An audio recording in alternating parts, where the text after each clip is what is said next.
வக்ஃபு வாரிய திருத்தச் சட்டம் என்ற பெயரில்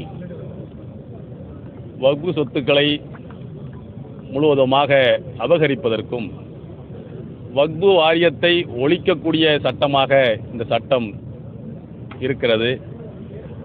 இதனை கண்டித்து நாடு முழுக்க போராட்டங்கள் நடந்த வண்ணம் இருக்கிறது. வக்ஃபு திருத்த சட்டத்தை ரத்து செய்ய கோரி தமிழ்நாடு முஸ்லிம் முன்னேற்றக் கழகத்தின் சார்பாக கோவையில் நடைபெற்ற ஆர்ப்பாட்டத்தில் ஆயிரக்கணக்கான இஸ்லாமிய மக்கள் கலந்து கொண்டு மத்திய அரசுக்கு எதிராக கண்டன கோஷங்களை எழுப்பினர்.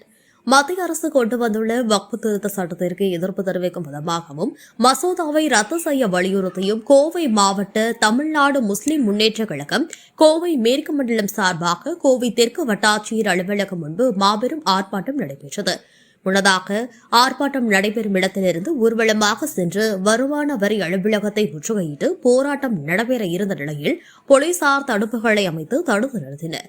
இதனைத் தொடர்ந்து வக்ஃபு சொத்துக்களை அபகரிக்காதே, இந்தியாவின் பன்முகத்தன்மையை சிதைக்காதே, வக்ஃபு திருத்த சட்டத்தை திரும்ப பெற வேண்டும் என மத்திய அரசுக்கு எதிராக முழக்கங்களை எழுப்பினர். இந்த ஆர்ப்பாட்டத்தில் ஆயிரக்கணக்கான இஸ்லாமிய மக்கள் கலந்து கொண்டனர். யாதும் ஊரே யாவரும் கேளு,